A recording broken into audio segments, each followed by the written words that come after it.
നമസ്കാരം. ഡോക്ടറോട് ചോദിക്കാം തത്സമയ ഫോണിംഗ് പരിപാടിയിലേക്ക് എല്ലാ മാന്യ ശ്രോതാക്കൾക്കും സ്വാഗതം. അപ്പോൾ ഇന്ന് നമ്മൾ ചർച്ച ചെയ്യുന്ന ഒരു വിഷയം എന്ന് പറയുന്നത് വൈറൽ ഫീവറും ഡെങ്കിപ്പനിയും കുറിച്ചാണ്.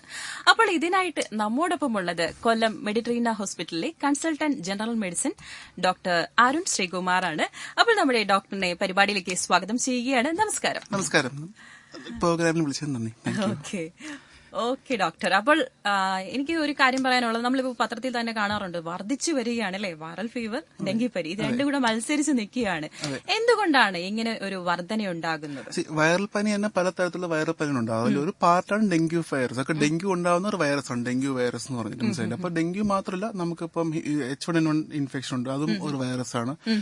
വൈറസുകൾ കൂട്ടാണ്ടാണ് നമ്മൾ പലതരത്തിലുള്ള ബാക്ടീരിയൽ ഇൻഫെക്ഷനും ഈ സീസണിൽ വരാറുണ്ട്. ഫോർ എക്സാമ്പിൾ ടൈഫോയിഡ്, അങ്ങനത്തെ പല ഇൻഫെക്ഷൻസും ഉണ്ട് ഈ സമയത്ത്. അപ്പോൾ നമുക്ക് അതിലേക്ക് വരാം. നമുക്ക് ആദ്യം തന്നെ ഒരു കോൾ എത്തിയിട്ടുണ്ട് ഡോക്ടർ. ഹലോ ഹലോ ഹലോ നമസ്കാരം. ഡോക്ടറുണ്ട്, സംസാരിച്ചോളൂ. ഓക്കെ. നമസ്കാരം, ഞാൻ ഡോക്ടറാണ്, പറയൂ. ഡോക്ടർ, ഞാൻ കൊല്ലം പെരുമ്പഴയെന്നാണ് വിളിക്കുന്നത്. പറയൂ, കേൾക്കാം. ഈ മിക്ക സമയങ്ങളിലും ജലദോഷം ഉണ്ടാകുന്നുണ്ട്, പനി. ഓക്കെ. അത് പാരസെറ്റമോൾ ഒക്കെ കഴിക്കുമ്പോൾ പനി കുറയുന്നുണ്ട്. ഓക്കെ. രാത്രിയൊക്കെ ഭയങ്കര ചൂട് കയറിക്കൊള്ളുന്നുണ്ട്. ഓക്കെ. ഈ ചൂട് എന്ന് പറയുന്നത് പനിയായിട്ടോ, ചൂട് മീൻസ് ദേഹം മൊത്തം പനിയായിട്ട് അങ്ങനെയാണോ ലക്ഷണമായിട്ട് കാണുന്നത്? അതെ. അല്ല, നെറ്റിക്കൊക്കെ നല്ല ചൂട് വരും. നെറ്റിക്ക് നല്ല ചൂടായിരിക്കും. അപ്പൊ അങ്ങനെ ഈ ഡോളോ ഏതെങ്കിലും കഴിക്കുമ്പോൾ അത് മാറും. ഓക്കെ. അല്ലാതെ എനിക്ക് മറ്റു കുഴപ്പങ്ങളൊന്നുമില്ല. അല്ല, അപ്പൊ ഇങ്ങനത്തെ പനികൾ വരുമ്പോൾ മരുന്ന് കഴിച്ചിട്ടും കുറയുന്നുണ്ട്, പിന്നെയും തിരിച്ച് പനി വരുവാണെങ്കിൽ അതിപ്പോ വേറെ ഏതെങ്കിലും പനികളായിട്ട് ഇപ്പൊ പലതരത്തിലുള്ള പനികൾ ഇപ്പൊ ഈ സമയത്ത് നമ്മൾ കാണുന്നുണ്ട്, മനസ്സിലായില്ലേ? ഇപ്പൊ കഫവും അങ്ങനെയൊക്കെ വരുവാണെങ്കിൽ ഈ തൊണ്ടയുടെ ഇൻഫെക്ഷൻ ആയിട്ടോ, അത് ചിലപ്പം ഈ ഇൻഫെക്ഷൻ തന്നെ താഴെ പോയി ന്യൂമോണിയ ആയിട്ടോ ചിലപ്പോൾ ഇങ്ങനെ വരാം. അപ്പൊ ഒരു മറ്റേ നമ്മൾ ഈ ഡോളോ എന്ന് പറഞ്ഞാൽ ജസ്റ്റ് പനി കുറയ്ക്കുന്ന മരുന്നല്ലാണ്ട് അതൊരു പെർമനന്റ് ഒരു ചികിത്സയല്ല. അപ്പൊ വേറെ എന്തെങ്കിലും കാരണങ്ങൾ കൊണ്ടാണെങ്കിൽ അതിന്റെ അപ്രോപ്രിയേറ്റ് മരുന്ന് എടുത്താൽ നമുക്കത് നോക്കാൻ പറ്റുള്ളൂ. അപ്പൊ തുടർന്ന് ഇങ്ങനെ ഇൻഫെക്ഷൻ ഈ പറഞ്ഞ പനിയും കഫവും തുടർന്ന് നിൽക്കുകയാണ് എങ്കിൽ അടുത്തുള്ള ആരോഗ്യ ഡോക്ടർ തന്നെ കണ്ട് അതിനുള്ള ചികിത്സ എടുക്കണം എന്നാണ് ഒരു ഇത്. ഞാൻ അടുത്ത സമയത്ത് നമ്മുടെ പെരുമ്പഴ അറ്റോമന്റ് ഹോസ്പിറ്റലിൽ അഡ്മിറ്റായി മരുന്ന് കഴിച്ചുകൊണ്ടിരുന്നതായിരുന്നു. അദ്ദേഹം ഈ തലവേദനയ്ക്ക് വേണ്ടി എന്നെ സ്കാനിങ് ഒക്കെ ചെയ്തത്. അദ്ദേഹം സ്കാൻ ചെയ്തപ്പോ ഒന്നുമില്ല, ഒരു കുഴപ്പമില്ല, എനിക്ക് നല്ല ധൈര്യമായി എന്ത് ചികിത്സ നടത്താമെന്നുള്ള രീതിയിലൊക്കെ ആയിരുന്നു അത് പറഞ്ഞത്. അതിനുശേഷം എനിക്ക് പിന്നെയും ഈ തലവേദന മാറുന്നില്ല ഇടയ്ക്കിടയ്ക്ക്. ആക്ച്വലി നോക്കണം, കാരണം അതിപ്പം കാണാതെ എനിക്കൊരു കമന്റ് ചെയ്യാൻ പറ്റില്ല. അപ്പൊ എന്തായാലും തുടർന്ന് തലവേദന അങ്ങനെ സിംറ്റംസ് ഉണ്ടെങ്കിൽ ഒന്നൊന്ന് കാണണമെന്നായിരിക്കും ഒരു അഭിപ്രായം. മനസ്സിലാക്കണം, എനിക്ക് നേരത്തെ എക്സാമിൻ ചെയ്ത് നോക്കിയാലേ നമുക്ക് പറയാൻ പറ്റും. ഏത് ഡോക്ടറായാലും ഇപ്പൊ അടുത്തുള്ള ഒരു ആരോഗ്യ വിദഗ്ധനെ കണ്ട് ചികിത്സ എടുക്കുന്നതന്നെ നല്ലത്. റിപ്പോർട്ടായിട്ട് കൊണ്ടുവന്നാൽ മതി. ഇപ്പൊ റിപ്പോർട്ട്സ് എല്ലാം കയ്യിലുള്ളതായിട്ട് ഒന്നൊന്ന് കണ്ടാലും മതി കേട്ടോ. ഓക്കെ ചേട്ടാ, വിളിച്ചതിൽ സന്തോഷം. അപ്പോൾ ഡോക്ടർ പറഞ്ഞുകൊണ്ടിരുന്നത് നമ്മൾ എന്തുകൊണ്ടാണ് വർദ്ധിച്ചു വരുന്നത്. അപ്പൊ ഈ പനികൾ തന്നെ പലതരത്തിൽ, ഞാൻ പറഞ്ഞ വൈറൽ പനിയാവാം, ബാക്ടീരിയ കൊണ്ടുണ്ടാകുന്ന പല പനികളുണ്ട്. ഇപ്പൊ ഫോർ എക്സാമ്പിൾ ടൈഫോയിഡ് പനി, എലിപ്പനി, ലെപ്റ്റോസ്പൈറസ് എന്ന് പറഞ്ഞാൽ അങ്ങനെ പറയുന്നത്. അപ്പൊ പല ഈ പറഞ്ഞ അണുക്കളും പല തരത്തിലുള്ള പനികൾ ഉണ്ടാക്കും, മനസ്സിലായി. അപ്പം ഇതിന്റെയൊക്കെ ലക്ഷണങ്ങൾ ചിലപ്പം തുടക്കത്തിൽ തന്നെ ലക്ഷണങ്ങളൊന്നും ഉണ്ടാവത്തില്ല. അപ്പൊ മെല്ലെ മെല്ലെ അങ്ങോട്ട് നമ്മൾ പോകുമ്പോഴായിരിക്കും പനി, മേലുവേദന, കഫം, ആ സംബന്ധമായിട്ടുള്ള അവയവം ഏത് ബാധിക്കുന്നു അതിന്റേതായിട്ടുള്ള സിംറ്റംസ് പുറത്ത് കാണിക്കും. അപ്പൊ അങ്ങനെ നമ്മൾ നോക്കുമ്പോഴാണ് ബ്ലഡ് ടെസ്റ്റ് ഒക്കെ ചെയ്ത് ഇങ്ങനെ വരുന്നത്. അപ്പൊ സിമ്പിൾ വൈറൽ പനിയാണ് മിക്കതും ഇപ്പൊ കാണുന്നത്. കാരണം അത് ജസ്റ്റ് ഒരു പനി വരും, പക്ഷെ നല്ല മേലുവേദന ആയിരിക്കും കൂടുതൽ വരുന്നത്. ഈ വൈറസ് എന്ന് പറയുമ്പോൾ ഈ ബോണിലൊക്കെ പോയി നിന്നിട്ട് അങ്ങനെ മേലുവേദന ഉണ്ടാക്കും.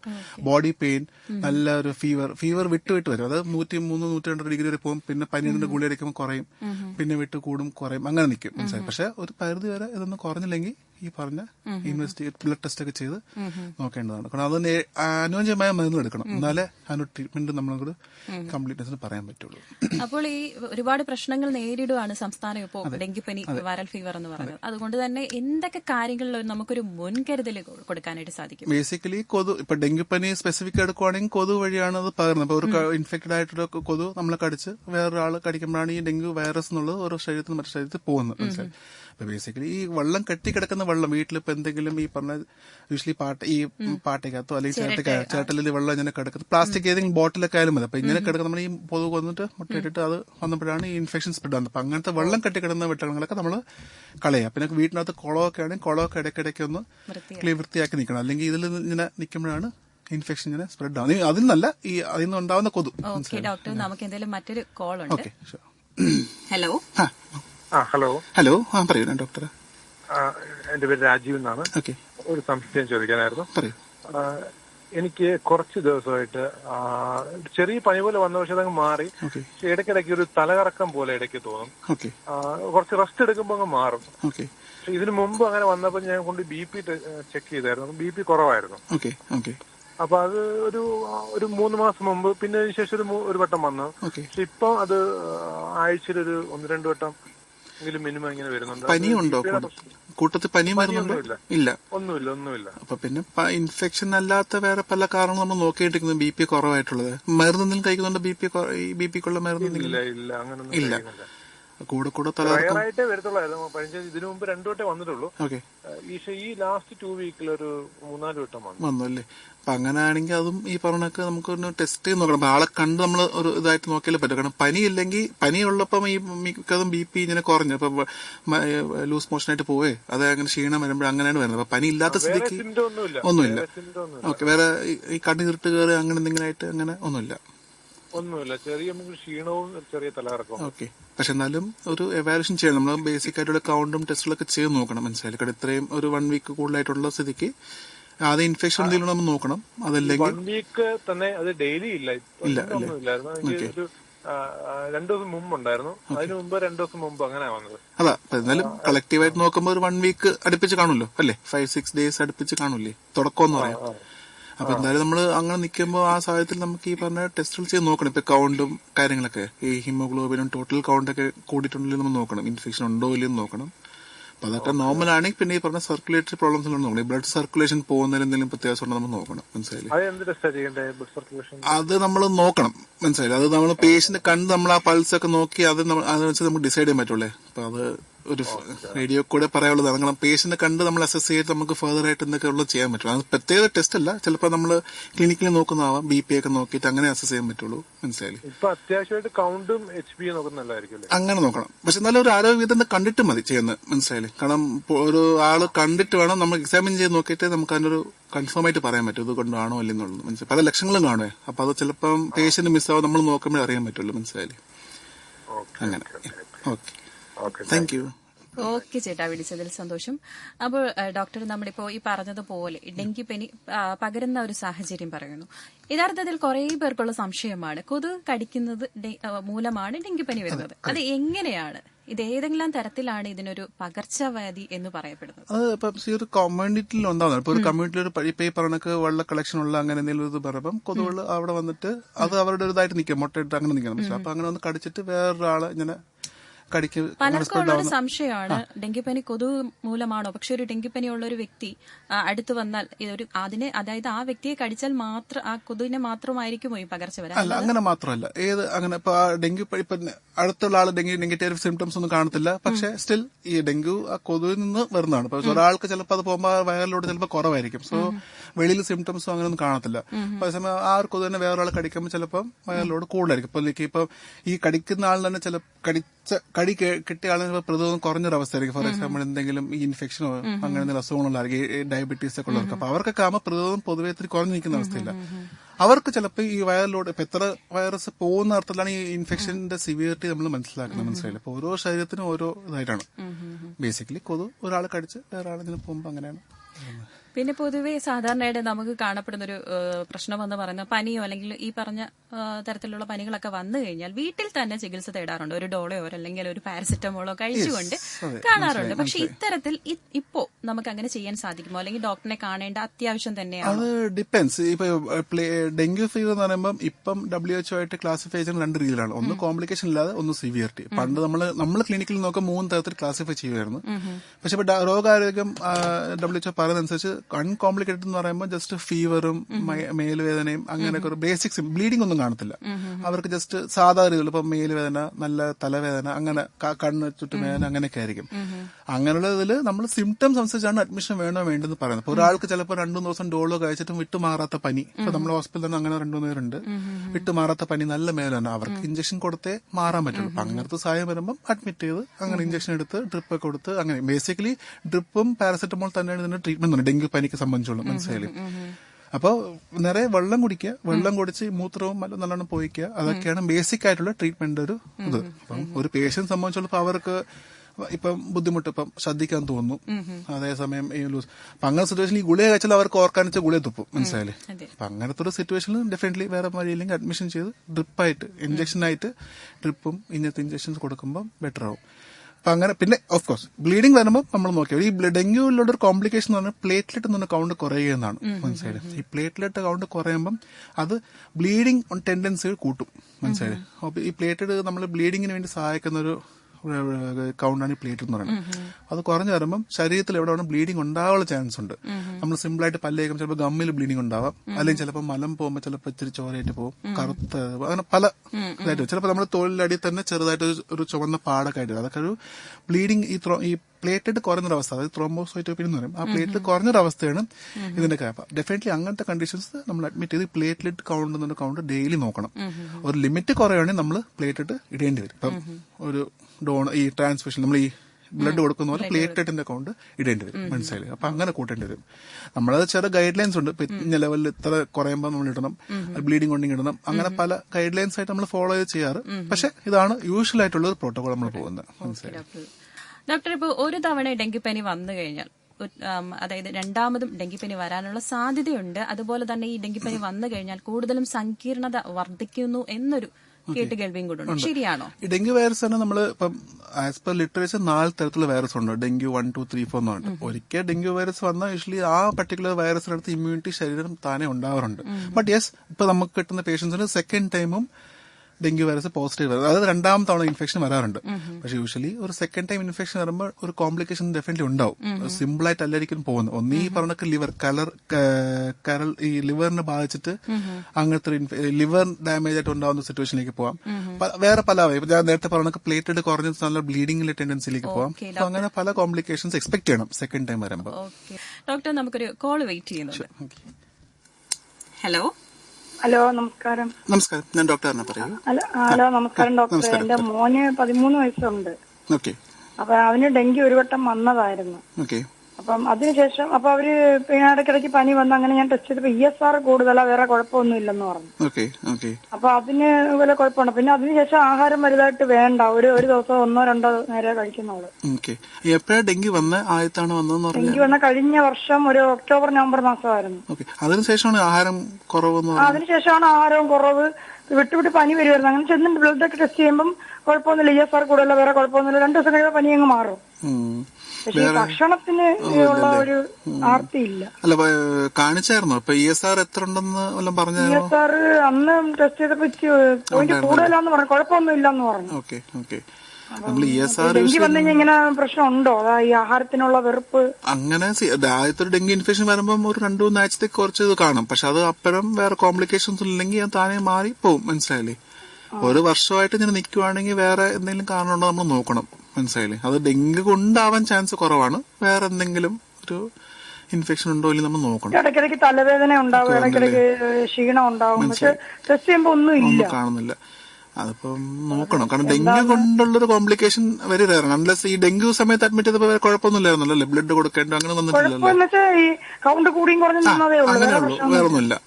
യൂഷ്വലി അങ്ങനത്തെ സിറ്റുവേഷനിൽ ഡെങ്കി കൊണ്ടുള്ളൊരു ഇത് ആവാൻ ചാൻസ് വളരെ കുറവാണ്.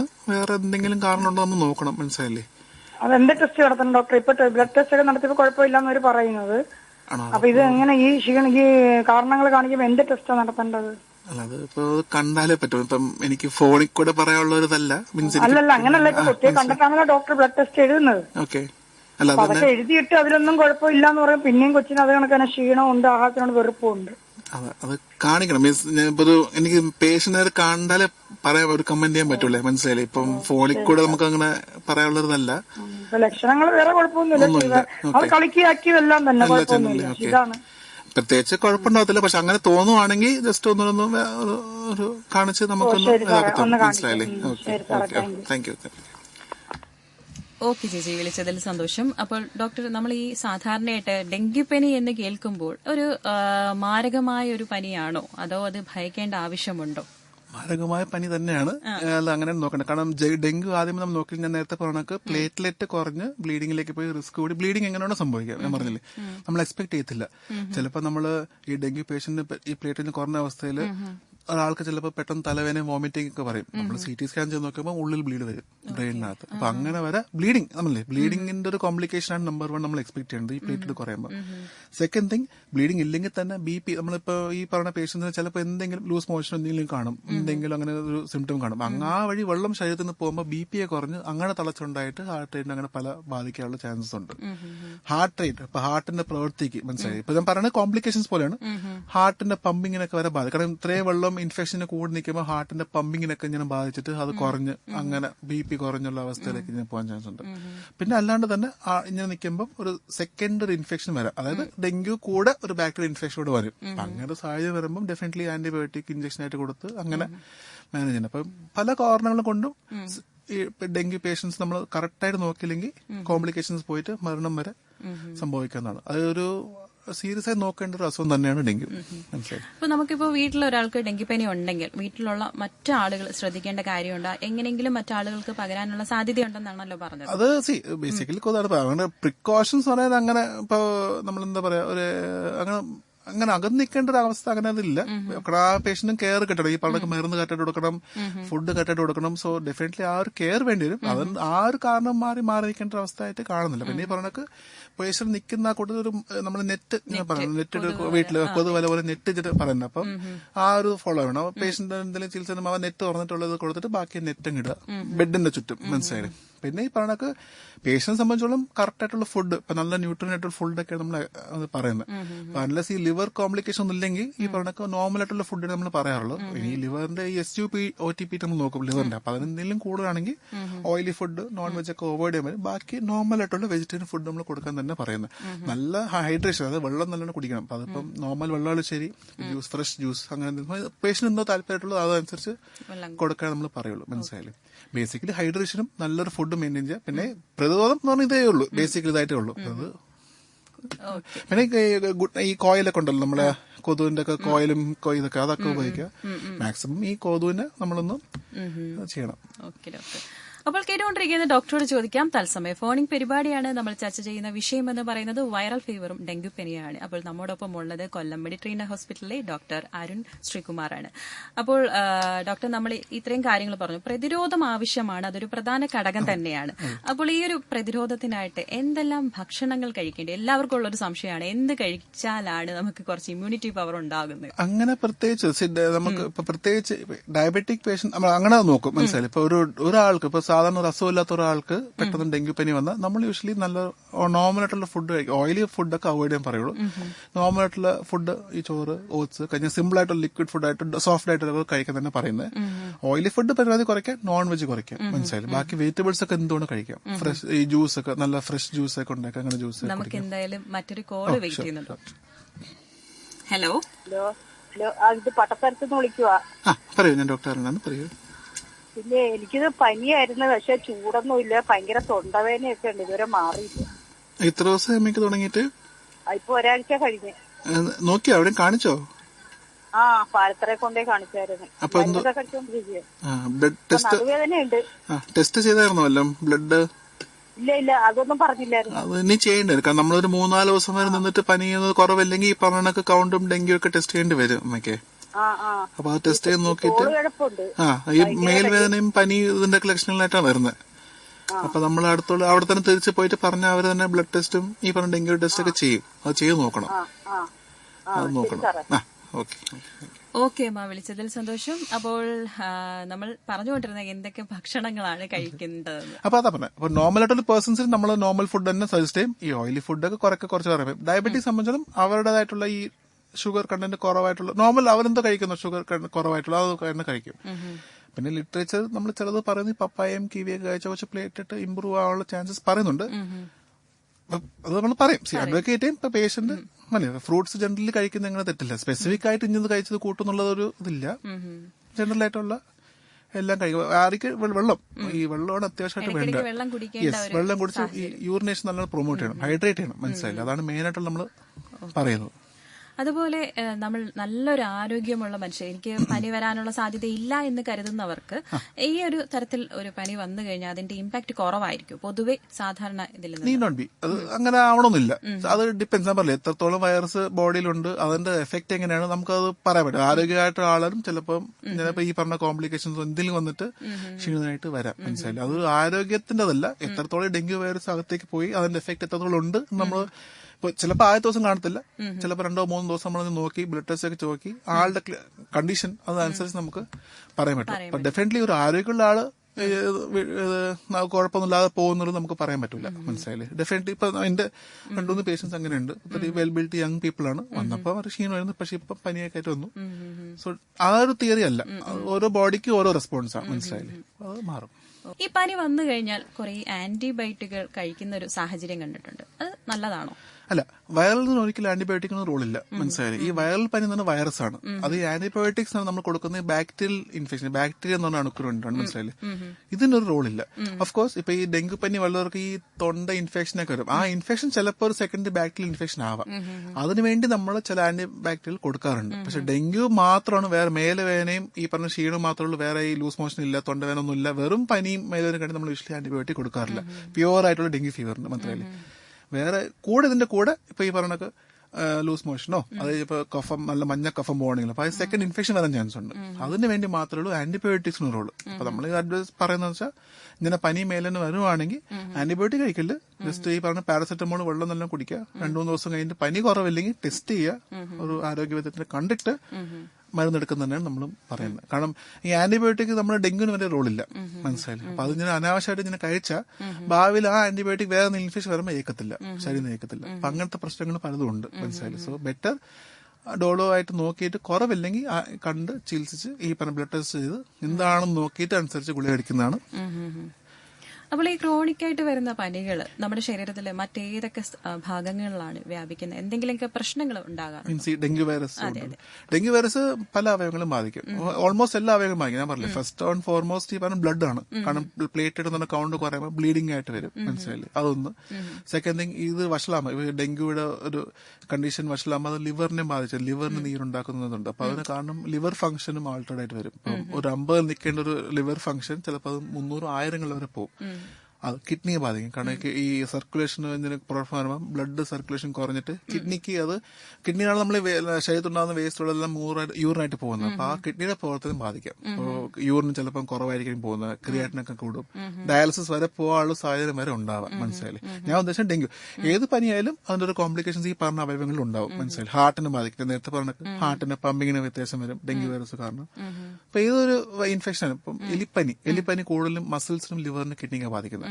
നമ്മൾ ആദ്യമേ എലിപ്പനിയാണെന്നും അറിയത്തില്ല. നമ്മൾ പേഷ്യന്റ് വന്ന് നോക്കുമ്പോഴേക്കും ഇവരുടെ എല്ലാ ലിവർ ഫംഗ്ഷനും കിഡ്നി ഫംഗ്ഷനും നല്ലോണം കൂടിയിരിക്കുന്നു. മനസ്സിലായില്ലേ. അപ്പൊ നോക്കുമ്പോൾ പനി പറയുന്ന ദിവസമായിട്ട് അങ്ങനെ എല്ലാം കൂടെ കോറിട്ട് നോക്കുമ്പോഴായിരിക്കും എലിപ്പനി. മനസ്സിലായി. അപ്പൊ അത് ഈ പറഞ്ഞ കിഡ്നി എല്ലാം ബാധിച്ച് അവസാനം ഈ ഡയാലിസിസ് ആ സ്റ്റേജിലേക്ക് പോകാൻ വരെ ആവാം. മനസ്സിലായി. അപ്പൊ ഡെങ്കുവിന് വേറെ മെക്കാനിസം, ഈ ബ്ലഡ് കുറഞ്ഞ് അങ്ങനെ ബ്ലഡ് ലോസ് ആയിട്ട് അങ്ങനെ പോകുന്നതാവാം. മെയിൻസ് ഏത് അണുക്കളായാലും അതിന്റെ എഫക്ട് ഓൾമോസ്റ്റ് സിമിലർ ആണ് ബോഡിക്ക്. ഒരേ രീതിയിലാണ് ലിവറിനെയും കിഡ്നിനെയും ഹാർട്ടിനെയും എല്ലാ അവയവത്തിനും ബാധിക്കുന്നത്. ഉള്ളി തിങ് അണു വ്യത്യാസമേ ഉള്ളൂ. ട്രീറ്റ്മെന്റ് എല്ലാം അങ്ങോട്ടും ഇങ്ങോട്ടും അഡ്ജസ്റ്റ് ചെയ്യും. അതുപോലെ പ്ലേറ്റ്ലെറ്റുകളുടെ പ്രശ്നം പറഞ്ഞു കുറയുന്നത് മൂലം അത് എങ്ങനെയാണ്, അതിന്റെ ഒരു റേറ്റ് അല്ലെങ്കിൽ എത്രത്തോളം ആവണം അതെന്ന് പറയാം? അങ്ങനെ നമ്മൾ സ്പെസിഫിക് ആയിട്ട് കട്ട് ഓഫ് ചെയ്യും. നമ്മുടെ ശരീരത്തിൽ യൂഷ്വലി 1.5 to 4 ലക്ഷമാണ് അതിന്റെ നോർമൽ വാല്യൂ നമ്മൾ പറയുന്നത്. മനസ്സിലായില്ലേ. അപ്പൊ ആദ്യമൊക്കെ നമ്മൾ നോക്കുമ്പോൾ ഇപ്പൊ ഫീവറിന്റെ സ്റ്റാർട്ടിംഗ് ഒക്കെ നോക്കുമ്പോൾ പ്ലേറ്റ് ചിലപ്പോൾ നോർമൽ ആയിരിക്കും. ഈ ഡെങ്കു ഒരു പാറ്റേൺ പറയുമ്പോൾ ആദ്യത്തെ ഒരു 3-4 ദിവസത്തേക്ക് ഫീവർ ഉണ്ടാവും. അതിനുശേഷമാണ് ഈ ഫീവർ കുറഞ്ഞിട്ട് ഈ പ്ലേറ്റഡ് കൂടുന്നത്. കാരണം വൈറൽ ലോഡ് കൂടുമ്പോഴാണ് ഈ പ്ലേറ്റഡിന്റെ കൗണ്ട് കുറയാൻ തുടങ്ങുന്നത്. മനസ്സിലായി. അത് ഇനിഷ്യലി ചിലവർക്ക് ഈ 150 എന്നുള്ള ചിലപ്പോൾ 140, 110 അങ്ങനെ കുറഞ്ഞു ചിലപ്പോൾ 20,000 വരെയൊക്കെ പോകും. ചിലർക്ക് പെട്ടെന്ന് കുറയും. അതായത് നമ്മൾ ഇന്നലെ വരെ 150 കണ്ടിരുന്നത് ഇന്ന് നോക്കുമ്പോൾ 70, നാളെ നോക്കുമ്പോൾ 40 പെട്ടെന്ന് കുറയും. പക്ഷെ ഈ സമയത്ത് കുറഞ്ഞിട്ട് പിന്നെ താനെ അങ്ങ് കൂടും. മനസ്സിലായി. പക്ഷെ ഈ പ്ലേറ്റഡ് കുറയുന്ന സമയത്താണ് നമ്മൾ ഈ പറഞ്ഞ കോംപ്ലിക്കേഷൻ എക്സ്പെക്ട് ചെയ്യുന്നത്. ബ്ലീഡിങ്, പിന്നെ ഈ പറഞ്ഞ ഈ വെള്ളം കുറവ്, അങ്ങനെ പല കോംപ്ലിക്കേഷൻ എക്സ്പെക്ട് ചെയ്യുന്നുണ്ട്. ക്ഷീണം ഈ സമയത്തൊക്കെ ആയിരിക്കും കൂടുതൽ വരുന്നത്. മനസ്സിലായി. ഇവർക്കൊക്കെ ചെറിയൊരു മുറി വന്നാൽ പോലും ചിലപ്പം ബ്ലീഡിങ് പെട്ടെന്ന് നിൽക്കത്തില്ല. മനസ്സിലായി. അപ്പൊ അങ്ങനെ പല ഒരു ഇത് നോക്കണം. അപ്പോൾ ഡോക്ടർ, മറ്റൊരു രീതിയിൽ നോക്കുകയാണെങ്കിൽ ചിലപ്പോൾ ലക്ഷണങ്ങളൊക്കെ കാണാതെ തന്നെ ഡെങ്കിപ്പനിയുടെ ഒരു പ്രശ്നം, അതായത് സങ്കീർണതയിലേക്ക് പോകുന്നത് കാണാം. എന്തുകൊണ്ടാണ് അങ്ങനെ സംഭവിക്കുന്നത്? അത് പല കണ്ടീഷൻസ്. ചിലവർക്ക് നല്ല ഈ പറഞ്ഞക്ക് ആരോഗ്യമുള്ളതായിരിക്കാം, അപ്പൊ അവർക്ക് നല്ല ഇമ്മ്യൂൺ സിസ്റ്റം ഉണ്ടായിരിക്കാം, അതുകൊണ്ട് പെട്ടെന്ന് തന്നെ പനി മേലോന് അങ്ങനെ വരത്തില്ല. അവര് പക്ഷെ ചെറിയ എന്തെങ്കിലും നോൺ സ്പെസിഫിക് സിംറ്റംസ് ആയിരിക്കും. അവർക്ക് ചിലപ്പോൾ ഗ്യാസിന്റെ അസുഖം എന്തെങ്കിലും പറയും. ഇപ്പൊ ചെറിയൊരു മസിൽ കഴപ്പോ അങ്ങനെ എന്തെങ്കിലും വേഗ സിംറ്റംസ് ആയിരിക്കും പറയുന്നത്. മനസ്സിലായില്ലേ? അത് ഓരോരുത്തരുടെ ഇമ്മ്യൂൺ സ്റ്റാറ്റസ് ഉള്ള ഇമ്മ്യൂൺ ശരീരത്തിനുണ്ടാകുന്ന ഈ പ്രതിരോധ സംബന്ധമായിട്ടുള്ളത് വരും. മനസ്സിലായില്ലേ? പ്രതിരോധം കുറഞ്ഞിരിക്കുന്ന അസുഖം, ഇപ്പൊ ഫോർ ഡയബറ്റീസും HIV എന്ന് പറഞ്ഞ പല അസുഖങ്ങളുണ്ട്.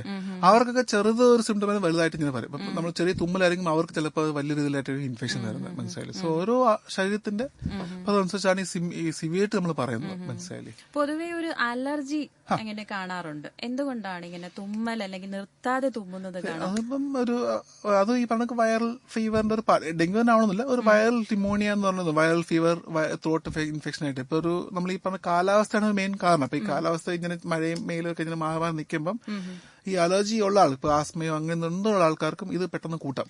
ഓക്കെ ഡോക്ടർ, നമുക്ക് എന്തായാലും മറ്റൊരു കോൾ വെയിറ്റ് ചെയ്യുന്നുണ്ട്. ഹലോ ഹലോ ഹലോ പറയൂ. ഹലോ പറയൂ. Good evening. Good evening. Doctor. Good evening. Doctor, ഈ ഡെങ്കി ഫീവർ ഉണ്ടാകുന്നത് കൊതുകടി ഉണ്ടാകുന്നു. കൊതുവിന്റെ കടി കൊണ്ട് സ്പ്രെഡ് ആവുന്ന ഒരു അസുഖമാണ് ഡെങ്കു. ആക്ച്വലി ഉണ്ടാവുന്ന ഒരു വൈറസിന്റെ ആണ്, വൈറസ് ഇൻഫെക്ഷൻ ആണ്. പക്ഷെ അത് സ്പ്രെഡ് ആവുന്നത് ഒരു ഇൻഫെക്റ്റഡ് ആയിട്ടുള്ള കൊതു കഴിക്കുമ്പോഴാണ്. മനസ്സിലായില്ലേ? അപ്പൊ ദേഹവേദനയും മറ്റത്. യെസ്, അത് ഈ വൈറസിന്റെ ലോഡ് ബ്ലഡിൽ കൂടുമ്പോഴാണ് ഇതിന്റെ ലക്ഷണങ്ങൾ ഉണ്ടാകും. പനി, മേലുവേദന, അപ്പൊ ചിലപ്പോൾ തൊണ്ടവേദനയായിട്ട് തുടങ്ങാം. ചിലവർക്ക് അത് ലൂസ് മോഷൻ ആയിട്ട് വരാം. ചിലവർക്കൊന്നും കാണത്തില്ല, സിംറ്റംസും കാണത്തില്ല. അപ്പൊ പിന്നെ ഒരു 4-ാം ദിവസം നോക്കുമ്പോഴായിരിക്കും എവിടെയെങ്കിലും ഈ ചുവന്ന പാടരിഞ്ഞ് കാണുമ്പോഴായിരിക്കും നമ്മൾ നോക്കുന്നത്. മനസ്സിലായില്ലേ? ഓക്കെ ചേട്ടാ, വിളിച്ചതിൽ സന്തോഷം. അപ്പോൾ ഡോക്ടർ, എന്തൊക്കെ ചികിത്സാ രീതികളാണ് ഇങ്ങനെ ഉണ്ടാവുന്നത്? നമ്മൾ ആദ്യം പേഷ്യന്റ് വരുമ്പം ആദ്യം നമ്മൾ നോക്കും. ഫോർ എക്സാമ്പിൾ ബ്ലഡിന് ടെസ്റ്റ് ചെയ്ത് നോക്കും. ഈ ഞാൻ നേരത്തെ പറഞ്ഞ കൗണ്ട്, പ്ലേറ്റഡ് നോക്കും. സംശയമായിട്ട് എന്ത് പനി, ഇപ്പൊ ഡെങ്കു ആണെങ്കിൽ ഡെങ്കുവിന്റെ ടെസ്റ്റ് ചെയ്യും. ഡെങ്കു നമുക്കിപ്പോൾ 2 രീതി ടെസ്റ്റ് ഉണ്ട്. ഒരു ടെസ്റ്റ് എന്ന് പറയുന്നത് ആദ്യത്തെ ഒരു 3-4 ദിവസത്തിലാണ് ചെയ്യേണ്ടത്. പിന്നെ ഒരു ടെസ്റ്റ് 7 ഡേയ്സിലാണ് ചെയ്യേണ്ടത്. മനസ്സിലായി? അപ്പൊ അവിടെ ഈ ഓരോ അതിൻ്റെതായിട്ടൊരു വിൻഡോ പീരീഡ് ഉണ്ട്. നമ്മൾ ടെസ്റ്റ് ചെയ്ത് നോക്കുമ്പോൾ അറിയാൻ പറ്റുള്ളൂ. അതേപോലെ തന്നെ ഇപ്പൊ മറ്റു ലക്ഷണങ്ങൾ ഉണ്ടെങ്കിൽ വേറെ എലിപ്പനിയുടെയോ ത്രോട്ടിന്റെ സ്വഭാവം, അങ്ങനെ പല ടെസ്റ്റുകൾ നമ്മൾ ചെയ്ത് നോക്കും. എന്നിട്ട് നമ്മൾ അതിനായിട്ടുള്ള ട്രീറ്റ്മെന്റ് തുടങ്ങും. ഇപ്പൊ സിമ്പിൾ ആയിട്ടുള്ള ഡെങ്കി ഫീവർ ആണ്, വേറെ കോംപ്ലിക്കേഷൻ ഒന്നും ഇല്ല. അങ്ങനെയാണെങ്കിൽ നമ്മൾ ഈ പറഞ്ഞ പാരസെറ്റമോൾ, പനി കുറയ്ക്കാനുള്ള മരുന്നുകൾ, പിന്നെ ഡ്രിപ്പ്, അതായത് ബേസിക്കലി ഫ്ലൂയിഡ്സ്, അതായത് നമ്മൾ ഇഞ്ചക്ഷൻ വഴി ഡ്രിപ്പ് കൊടുത്ത് പുള്ളിയുടെ ഹൈഡ്രേഷൻ സ്റ്റാറ്റസ് മെയിൻറ്റെയിൻ ചെയ്യുക. അങ്ങനെയായിട്ടുള്ള പിന്നെ ഒരു വൈറ്റമിൻ എന്തെങ്കിലും ആരോഗ്യം ക്ഷീണമൊക്കെ മാറ്റി വൈറ്റമിൻ ഇഞ്ചക്ഷൻ, അങ്ങനെയൊക്കെയാണ് നമ്മൾ ബേസിക് ആയിട്ടുള്ള ഒരു ഡെങ്കി ഫീവർ കുഴപ്പമില്ലാതെ നോക്കുന്നത്. പിന്നെ ഡെയിലി ആയിട്ട് നമ്മൾ പ്ലേറ്റ് നോക്കും. കൗണ്ട് കുറയുന്നതനുസരിച്ച് തീരെ കുറവാണ്, ഇപ്പൊ നമ്മൾ കട്ട് ഓഫിന്റെ കാലം ഒരു റേഞ്ച് ഉണ്ട്. മനസ്സിലായി? അത് കുറവാണെങ്കിൽ പ്ലേറ്റ് ഇടുകയും ചെയ്യും. മനസ്സിലായി? കോംപ്ലിക്കേഷൻ ഉണ്ടെങ്കിൽ അതിനായിട്ടുള്ള ട്രീറ്റ്മെന്റ്, ഫോർ എക്സാമ്പിൾ ലിവറിന് അങ്ങനെ കോംപ്ലിക്കേഷൻ, ലിവറിനായിട്ട് സ്പെസിഫിക് നമ്മൾ ഗുളികയൊക്കെ ഉണ്ട്, അതൊക്കെ സ്റ്റാർട്ട് ചെയ്യും. കിഡ്നിക്കാണെങ്കിൽ അതേപോലെ വെള്ളം ഡ്രിപ്പായിട്ട് കൊടുത്തു നോക്കും. തീരെ മോശമാണ് ഡയാലിസിസ് വരെ ചെയ്യേണ്ടി വരും. അങ്ങനത്തെ അത് ഓരോ പേഷ്യന്റ് ബേസിസ് നമ്മൾ നോക്കുന്നത്. ആന്റിബയോട്ടിക്സ് ഇഞ്ചക്ഷൻ ആയിട്ട് നമ്മൾ യൂഷ്വൽ രീതിയിൽ കൊടുക്കാറില്ല, അൺലസ് ഞാൻ നേരത്തെ പറഞ്ഞ ഒരു സെക്കൻഡ് ഇൻഫെക്ഷൻ ഉണ്ടെങ്കിൽ, എന്തെങ്കിലും ഇപ്പം ഈ പറഞ്ഞ ചെസ്റ്റ് ഇൻഫെക്ഷനോ അല്ലെങ്കിൽ ത്രോട്ട് ഇൻഫെക്ഷൻ അങ്ങനെ കൂടുമ്പോൾ secondary infection on top of dengue. മനസ്സിലായില്ല? അപ്പൊ അങ്ങനെയാകുമ്പോൾ നമ്മൾ ആന്റിബയോട്ടിക്സിന്റെ റോൾ വരുന്നത്. പിന്നെ അല്ലാതെ കോംപ്ലിക്കേഷനിലേക്ക് പോകുമ്പോൾ നമ്മളൊരു കവറപ്പിന് ആന്റിബയോട്ടിക്സ് സാധാരണ കൊടുക്കാറുണ്ട്. മനസ്സിലായില്ല? പിന്നെ ഇതൊക്കെയാണ് ഒരു ബേസിക് ആയിട്ടുള്ള നമ്മൾ ചികിത്സ പ്രോട്ടോകോൾ എന്ന് പറയുന്നത്. മനസ്സിലായില്ലേ? പിന്നെ ഈ പറഞ്ഞ ഡെയിലി നമ്മൾ പ്ലേറ്റ് നോക്കും, പൾസ്, BP ഒക്കെ നോക്കും. അങ്ങനെ മനസ്സിലായില്ലേ? ഒരു പേഷ്യന്റിന്റെ ആ ഒരു കണ്ടീഷൻ അനുസരിച്ചായിരിക്കും നമ്മൾ ഡിസൈഡ് ചെയ്യുന്നത് ഏതായാലും ബെസ്റ്റ് പേഷ്യന്റിനുള്ള കൊടുക്കാൻ പറ്റിയ ചികിത്സ എന്നുള്ളത് നമ്മൾ നോക്കും. ഇതാണ് ബേസിക് ആയിട്ടുള്ള പ്രോട്ടോകോൾ നമ്മൾ കൊടുക്കുന്നത്. അപ്പോൾ ഈ കൊതുക് കടിക്കുന്നത് മൂലമാണ് ഡെങ്കിപ്പനി വരുന്നതെന്ന് പറഞ്ഞു കേട്ടിട്ടുണ്ട്. അപ്പൊ ഈ കൊതുക് കടിക്കുന്നത് മൂലം മറ്റ് അസുഖങ്ങൾ വരാനുള്ള സാധ്യതയുണ്ടോ? ഇത് ബേസിക്കലി കൊതുവിന്റെ ഇതിൽ വൈറസ് അതിൽ ആ കൊതുവിന്റെ ബോഡി നിൽക്കുകയാണ്. അപ്പൊ അതുകൊണ്ട് കടി കൊണ്ട് സ്പ്രെഡ് ആവുന്നതാണ്. പല അസുഖങ്ങളും വേറെ സ്പീഷീസ് ഓഫ് കൊതുക് കൊണ്ട് വരുള്ളൂ, ഈ പർട്ടിക്കുലർ സ്പീഷീസ് കൊണ്ട് അങ്ങനെ വരാറില്ല. ഇപ്പൊ ഈ പറഞ്ഞ മലേറിയ എന്ന് പറഞ്ഞ അസുഖമുണ്ട്, അതൊക്കെ വേറെ ടൈപ്പ് ഓഫ് കൊതുക് വെച്ചിട്ടാണ് സ്പ്രെഡ് ആവുന്നത്. മനസ്സിലായില്ലേ? അപ്പൊ അത് കൊതുവിന്റെ സ്പീഷീസ് അനുസരിച്ചാണ്. കാരണം ആ വൈറസിന് ആ ഒരു കൊതുവിന് ഇത് മാത്രമേ അതിന്റെ സർവൈവ് ചെയ്യാൻ പറ്റുള്ളൂ. അപ്പൊ അങ്ങനെ അനുസരിച്ച് പല അസുഖങ്ങളായിട്ട് വരാറുണ്ട്. ഡെങ്കിയുടെ കൊതുകൊണ്ട് മറ്റു അസുഖങ്ങൾ വളരെ റെയറാണ്. അല്ല കേട്ടുകൊണ്ടിരിക്കുന്ന ഡോക്ടറോട് ചോദിക്കാം തത്സമയം ഫോണിംഗ് പരിപാടിയാണ്. പ്രിയ ശ്രോതാക്കൾക്ക് വിളിക്കേണ്ട നമ്പർ 0474231111 എന്ന നമ്പറിലേക്കാണ്. അപ്പോൾ ഈ ഒരു മാരക രോഗമാണ് ഡെങ്കിപ്പനി എന്ന് പറഞ്ഞു. അതുപോലെ തന്നെ നമ്മൾ ഈ പനി വന്നു കഴിഞ്ഞാൽ ഡയാലിസിസ് സ്റ്റേജിലേക്ക് പോകുന്നു എന്ന് പറഞ്ഞു. എന്തുകൊണ്ടാണ് ഇങ്ങനെ സംഭവിക്കുന്നത്? ഡിപെൻഡ്സ്. ക്രിയാറ്റിനിൻ നമ്മൾ കിഡ്നിയുടെ ഫംഗ്ഷൻ നോക്കി, കിഡ്നിയുടെ ഒരു പ്രവർത്തനത്തെയാണ് നമ്മൾ ഡയാലിസിസ് കൊണ്ട് നമ്മൾ ഉദ്ദേശിക്കുന്നത്, സപ്പോർട്ടീവ് രീതിയിൽ. മനസ്സിലായില്ലേ? അപ്പൊ കിഡ്നിക്ക് ഇതിന്റെ പ്രശ്നം തകരാറാണ്. അത് കിഡ്നിയുടെ നോർമൽ ഫംഗ്ഷൻ മൂത്രം ഉണ്ടാക്കുക എന്നാണ്. അപ്പൊ അത് ഈ ഇൻഫെക്ഷൻ കാരണം കിഡ്നിക്കുള്ള സർക്കുലേഷൻ ചിലപ്പോൾ കുറയാം. അങ്ങനെ കിഡ്നിയുടെ പ്രവർത്തനം, ഈ യൂറിൻ ഉണ്ടാക്കുന്ന പ്രവർത്തനത്തെ ചിലപ്പോൾ അങ്ങ് കംപ്ലീറ്റ് നിന്ന് കളയാം. മനസ്സിലായില്ലേ? ആ ഒരു സാഹചര്യത്തിലാണ് ഡയാലിസിസ് ഉദ്ദേശിക്കുന്നത് കിഡ്നിയുടെ ഫംഗ്ഷൻ ഏറ്റെടുത്ത് അത് യൂറിൻ ഉണ്ടാക്കി എങ്ങനെയെങ്കിലും ആ ഒരു കിഡ്നിയുടെ നീര് കുറയ്ക്കുക എന്നുള്ളൊരു ഹെൽപ്പാണ് ചെയ്യുന്നത്. അത് യൂഷ്വലി കോമൺ ആയിട്ട് നമ്മൾ ചെയ്യാറില്ല. ഈ പറഞ്ഞ അങ്ങനെ എക്സ്ട്രീം ആയിട്ടുള്ള ഇൻഫെക്ഷനിലേക്ക് പോകുമ്പോൾ കിഡ്നി അത്ര ഇത് ബാധിക്കുമ്പോഴാണ് നമ്മൾ യൂഷ്വലി ഡയാലിസിസ് എന്നത് പോകുന്നത്. ആദ്യമേ അങ്ങനെ ഇല്ല. മനസ്സിലായില്ലേ? അപ്പൊ പിന്നെ പേഷ്യന്റ് തന്നെ ചിലപ്പോൾ സൈഡായിട്ട് വേറെ കോംപ്ലിക്കേഷൻ കാണും, ഇപ്പോൾ ഡയബറ്റീസോ.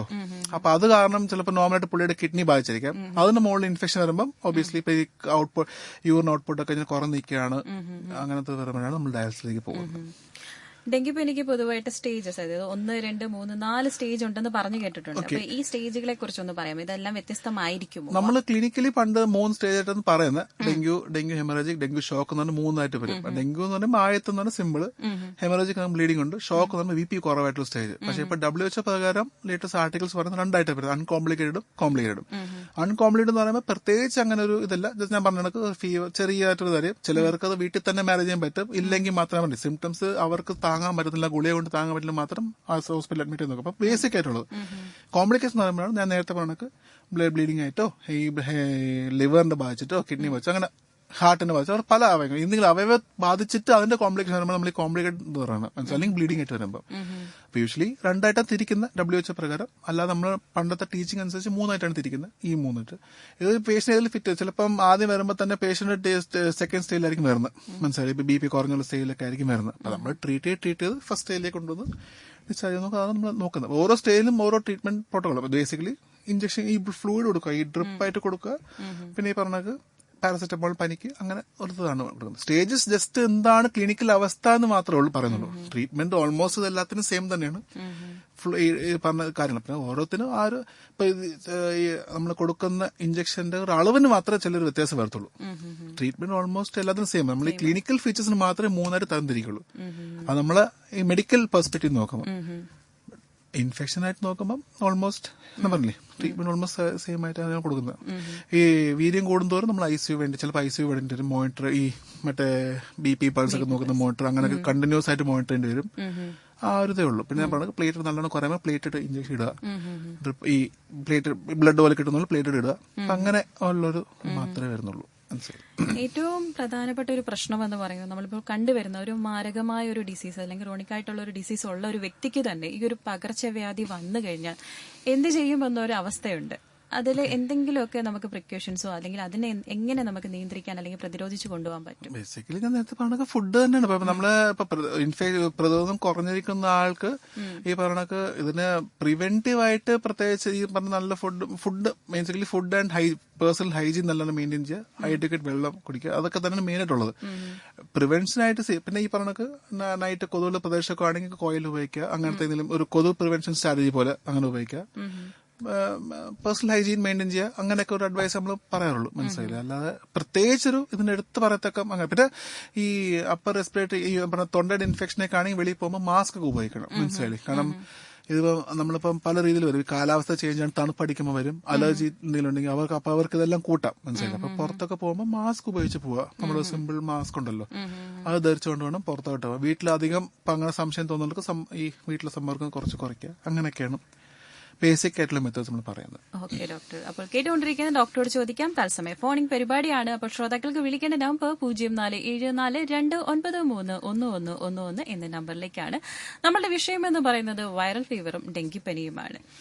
അപ്പോൾ ഡോക്ടർ, പൊതുവേ നമുക്കിപ്പോ ഒരു വൈറൽ പനി അല്ലെങ്കിൽ ഈ പറഞ്ഞ കണക്ക് ഡെങ്കിപ്പനി വന്നു കഴിഞ്ഞാൽ എത്ര ദിവസമാണ് ഇതിന്റെ ഒരു ഡ്യൂറേഷൻ, ഒരു ഭേദമാക്കാം, പനി വന്ന് ഭേദമായി മാറാനുള്ള ഒരു കാലാവധി എത്രയാണ്? നമ്മുടെ ഇൻഫെക്ഷന്റെ പീരീഡ് പറഞ്ഞാൽ 3 to 14 days ആണ്. അതിനൊരു ഇൻക്യുബേഷൻ പീരീഡ് എന്നാണ്. അതായത് ഈ സമയം കൊണ്ട് എപ്പോഴും ഈ വൈറലോട് കൂടിയിട്ട് നമുക്ക് ഇൻഫെക്ഷൻ വരാം. മനസ്സിലായില്ലേ?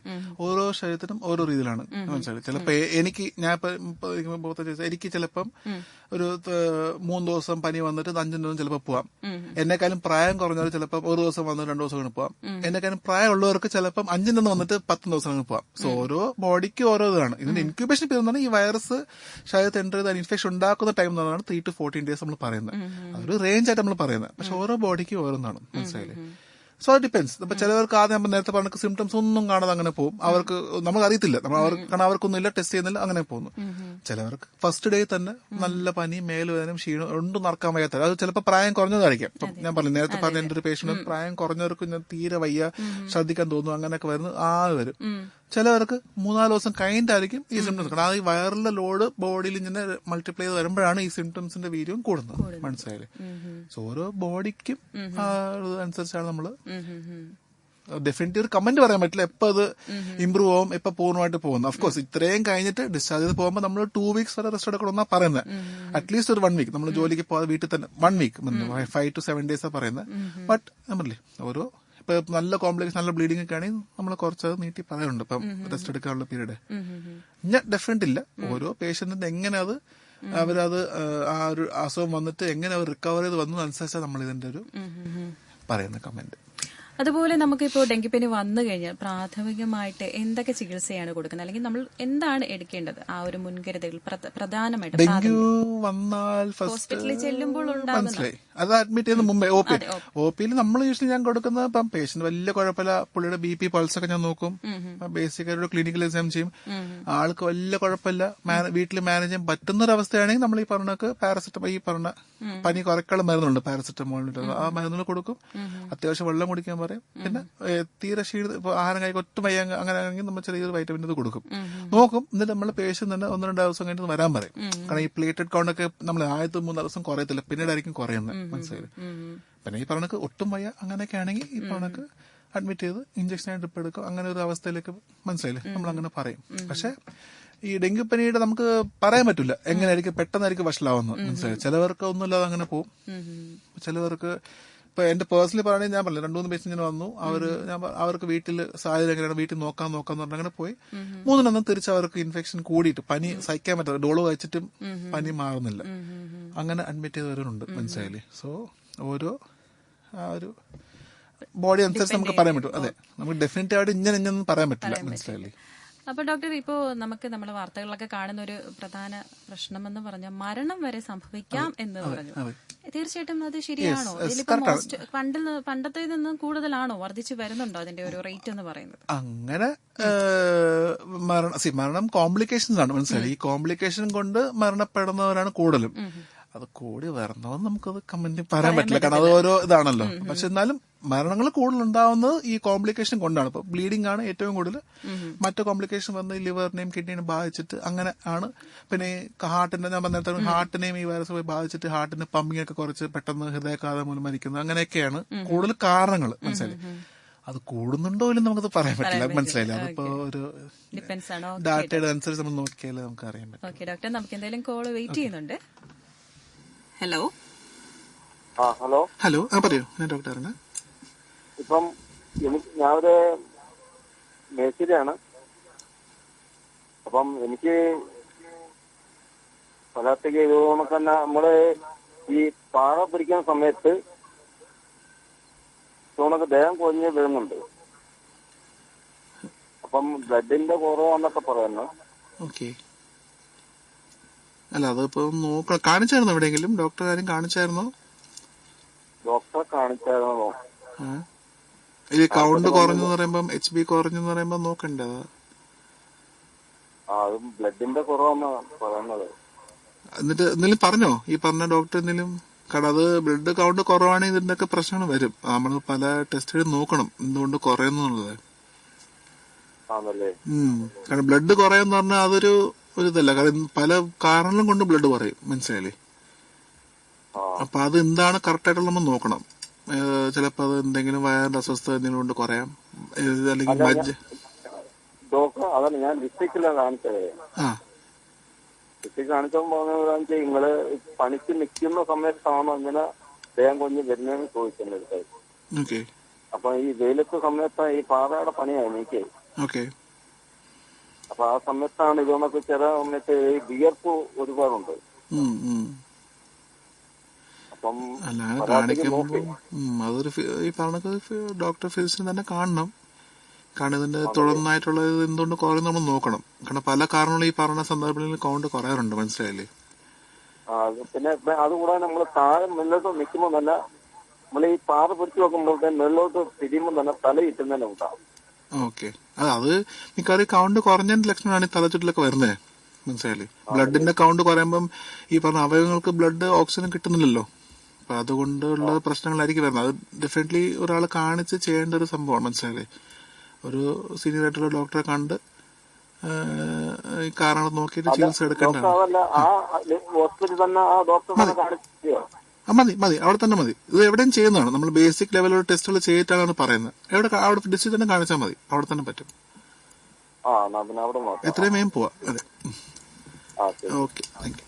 അപ്പോൾ ഡോക്ടർ, നമുക്കൊരു കൃത്യമായ ചികിത്സ അല്ലെങ്കിൽ കൃത്യസമയത്തൊരു ചികിത്സ ചെയ്തില്ലെങ്കിൽ ഇത് കോംപ്ലിക്കേറ്റഡ് ആകും, വരും. അതെ, കൃത്യമായിട്ട് നമ്മൾ നോക്കുന്നതിൽ ഇപ്പൊ ഫോർ എക്സാമ്പിൾ ഈ പറഞ്ഞ പേഷ്യന്റ് വോമിറ്റ് അങ്ങനെ വരുവാണ്, ഫുഡ് കഴിക്കാൻ പറ്റാത്ത അവസ്ഥയാണെങ്കിൽ ഈ ട്രിപ്പ് ഇട്ട് അങ്ങനെ ചികിത്സ ചെയ്യാൻ പറ്റും. അപ്പൊ പേഷ്യന്റ് വിചാരിക്കുന്ന വീട്ടിൽ തന്നെ നോക്കാന്ന് രീതി നോക്കുവാണെങ്കിൽ ഇത് വഷളാവാനേ ചാൻസ് ഉള്ളൂ. കാരണം പുള്ളിക്ക് മരുന്നെടുക്കാൻ പറ്റാത്തൊരവസ്ഥയാണ്. അപ്പൊ അങ്ങനെ നോക്കുമ്പോൾ ഇഞ്ചക്ഷൻ ആയിട്ട് രൂപത്തിൽ കൊടുക്കാൻ പറ്റും. മനസ്സിലായി? ഡെഫിനറ്റ്ലി ആദ്യത്തെ തന്നെ നമുക്ക് തന്നെ കാണുമ്പോൾ അറിയാം. ഇപ്പൊ പേഷ്യന്റ് വരുമ്പോൾ തന്നെ പുള്ളിയുടെ കണ്ടീഷൻസ് നമുക്ക് പറയാൻ പറ്റും. ഇത് വീട്ടിൽ തന്നെ മാനേജ് ചെയ്യാൻ പറ്റും, അത് ഹോസ്പിറ്റലിൽ തന്നെ വേണമെന്നുള്ളത്. മനസ്സിലായി? ആദ്യമേ തന്നെ ഈ പ്രോപ്പറായിട്ട് ട്രീറ്റ്മെന്റ് എടുത്തില്ലെങ്കിൽ ഇത് വഷളാവാനുള്ള ചാൻസസ് ഉണ്ട്.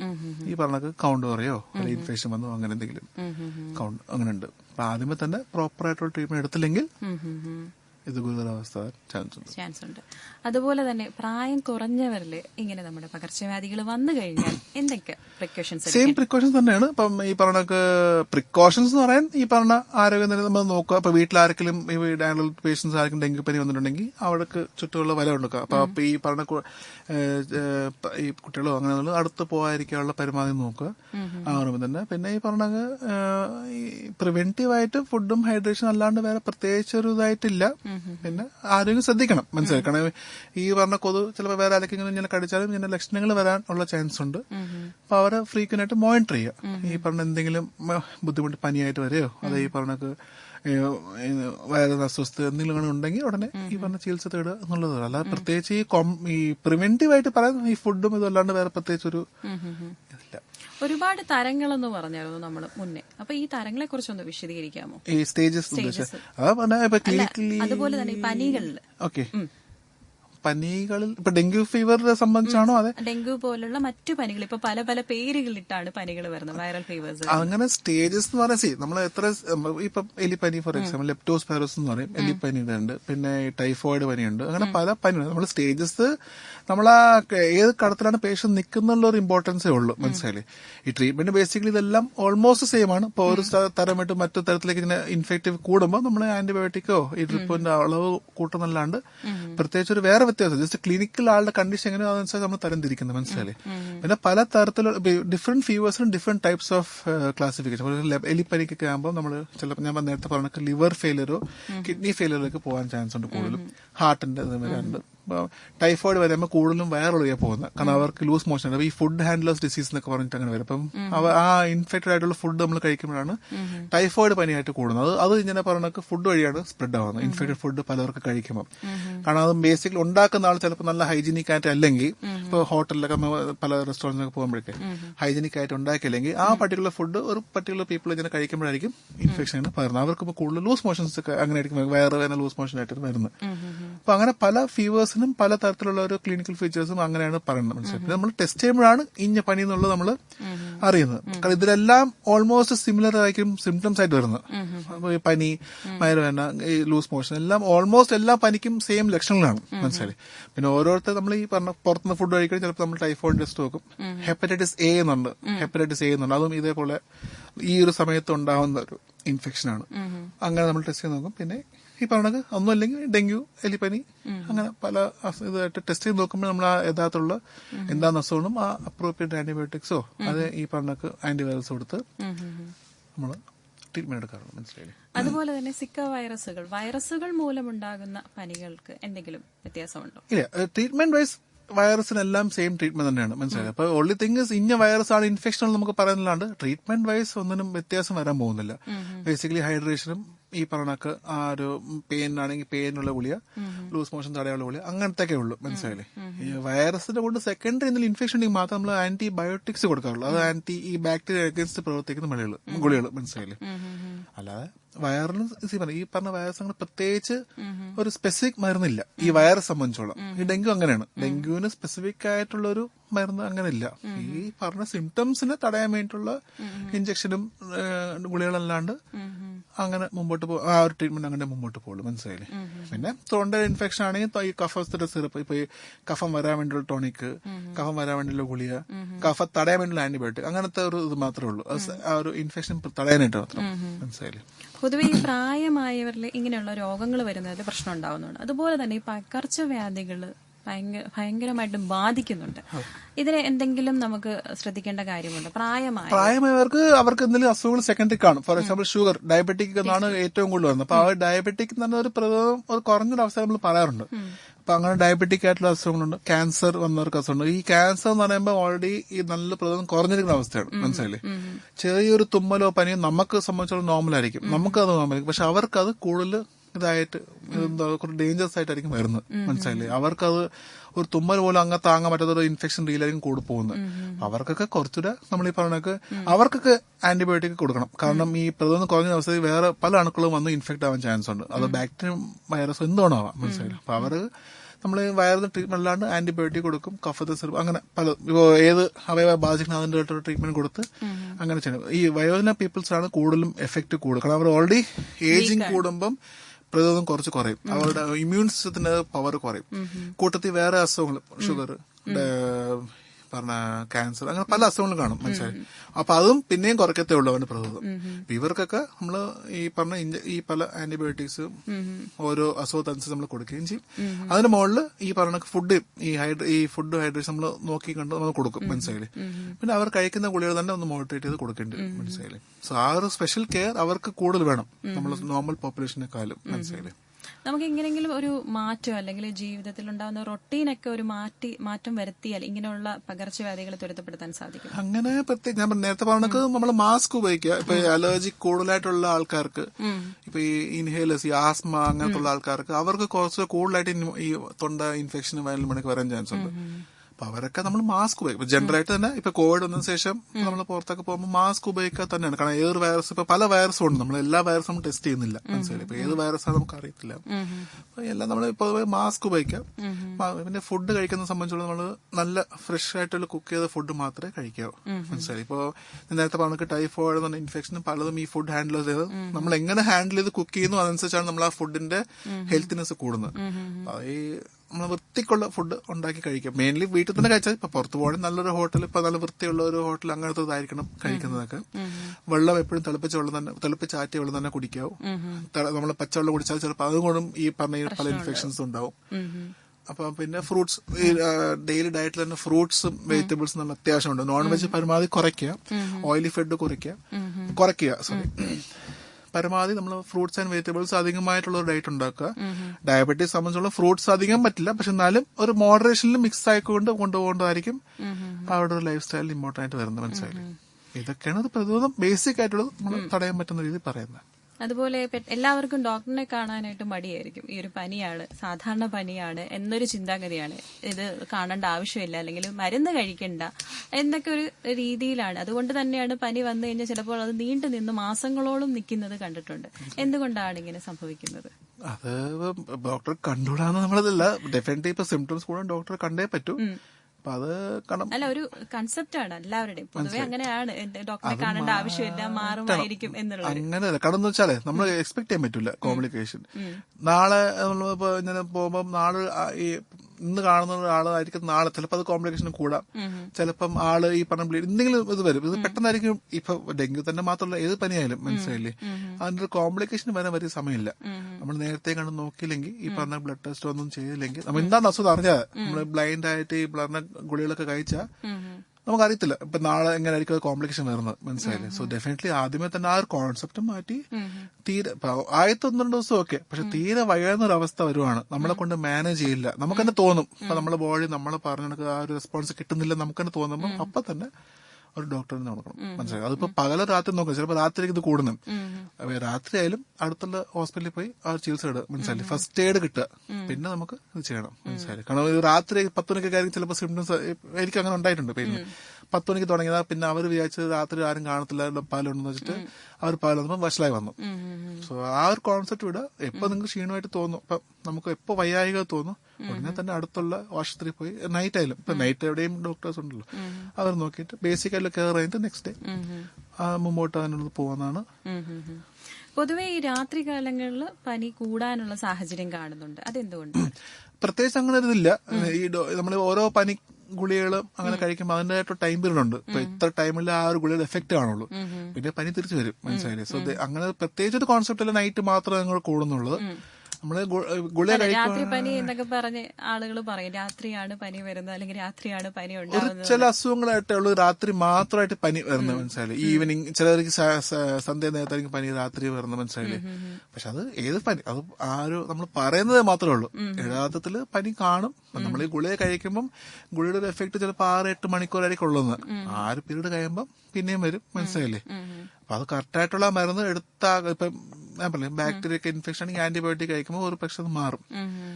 ഡെങ്കുവിനാണെങ്കിൽ ഉടനെ മാറത്തില്ല. ഡെങ്കുവിന് നമ്മൾ ഇത് കഴിച്ചാലും 3-4 ദിവസത്തെ പനി വരും, എത്ര മരുന്ന് കഴിച്ചാലും. മനസ്സിലായില്ലേ? അപ്പൊ അത് നൈറ്റ് കൊണ്ടുണ്ടാകുന്ന ഇൻഫെക്ഷൻ ഇത് വളരെ അപൂർവമാണ്. മീൻസ് വളരെ കോമൺ അല്ല. ഉണ്ട്, ഇല്ലെന്നല്ല, വെരി കോമൺ. ഈ പറഞ്ഞ ഡെങ്കു വൈറസിലും ഡേ ടൈമിലും നൈറ്റ് ടൈമിലും ഉണ്ടാവുന്ന ഒരു ഇതാണ്. അത് ഈ ഗുളിക കഴിച്ചിട്ട് ഡെങ്കു വൈറസ് എസ്പെഷ്യലി 3-4 ദിവസം പനി നിന്നിട്ടേ മാറുള്ളൂ, എത്രയൊക്കെ നമ്മൾ ഗുളിക കഴിച്ചാലും. മനസ്സിലായില്ലേ? ഓരോ അണുക്കളുടെയും അതിനായിട്ടുള്ള സ്പെഷ്യാലിറ്റി ഉണ്ട്. മനസ്സിലായില്ലേ? ഞാൻ വന്ന് ഇത്രയും കൊടുത്തിട്ട് ഞാൻ പോളൂ എന്നറിയില്ല. മനസ്സിലായില്ലേ? അതങ്ങനെയാണ്. അത് നാച്ചുറൽ നമുക്കൊന്നും ചെയ്യാൻ പറ്റില്ല. അത് വെച്ചാൽ നമ്മുടെ ബോഡി ഇമ്മ്യൂണിറ്റി വരുന്നത്. അതുകൊണ്ടാണ് ചിലർ പറഞ്ഞു ഒരിക്കൽ ഡെങ്കു വന്നാൽ നെക്സ്റ്റ് ടൈം ആ പർട്ടിക്കുലർ ഡെങ്കു വൈറസിന് ഇൻഫെക്ഷൻ നമുക്ക് ഒരു പ്രതിരോധം പറ്റും. ഇപ്പൊ ചിക്കൻ ബോക്സ് ഒക്കെ പണ്ട് പറയുന്നല്ലോ, അതേപോലെ ആ ഒരു ഇമ്മ്യൂണിറ്റി വരണം. മനസ്സിലായില്ലേ? പക്ഷെ ആ വൈറസിന്റെ അത് കാണിച്ചേ ഉള്ളൂ. ഇപ്പൊ നിലവരെ അഡ്മിറ്റ് ചെയ്താലും പറയും എന്റെ പനി കുറയുന്നില്ല, വൈറസ്. അപ്പം നമ്മളത് പറഞ്ഞ് മനസ്സിലാക്കും. ഈ വൈറസ് വന്ന അതിന്റെ എഫക്ട് ഈ 3-4 ദിവസത്തേക്ക് അത് കാണും. നമ്മൾ എത്രത്തോളം പനിക്കുള്ള ഇഞ്ചക്ഷനും ഡ്രിപ്പ് കൊടുത്താലും അത് വന്നേ പോകുള്ളൂ. അത് അങ്ങനെയാണ് അതിന്റെ സ്വഭാവം. അത് നമുക്ക് മാറ്റാൻ പറ്റില്ല. മനസ്സിലായില്ലേ? അപ്പൊ അത് നമ്മൾ കുറെയൊക്കെ നമ്മൾ സഹിക്കേണ്ടി വരും. അങ്ങനെയൊന്നുമില്ല. പക്ഷെ അത് മറികടന്ന് പോകുമ്പോഴേ വൺസ് ഇൻഫെക്ഷൻ അത് കുറയുമ്പോൾ താനെ സിംറ്റംസ് എല്ലാം മാറും, പേഷ്യന്റ് ഹാപ്പി, വൈറസ് ഹാപ്പി. മനസ്സിലായില്ലേ? അങ്ങനെ ആ ടൈം, അതിന്റെ ഒരു ടൈമുണ്ട്. ഈ വൈറസിന്റെ എഫക്ട് നമുക്ക് ഈ പറഞ്ഞക്ക് സിംറ്റംസ് അത്ര കൂടുവാണെങ്കിൽ നല്ല ഇഞ്ചക്ഷൻ കൊടുത്ത് കുറയ്ക്കാൻ അല്ലാണ്ട് സാധ്യതയില്ല. ഓക്കെ ഡോക്ടർ, അപ്പോൾ നമ്മുടെ പ്രോഗ്രാമിന്റെ ഒരു വൈൻഡ് അപ്പ് ടൈം ആയിരിക്കുകയാണ്.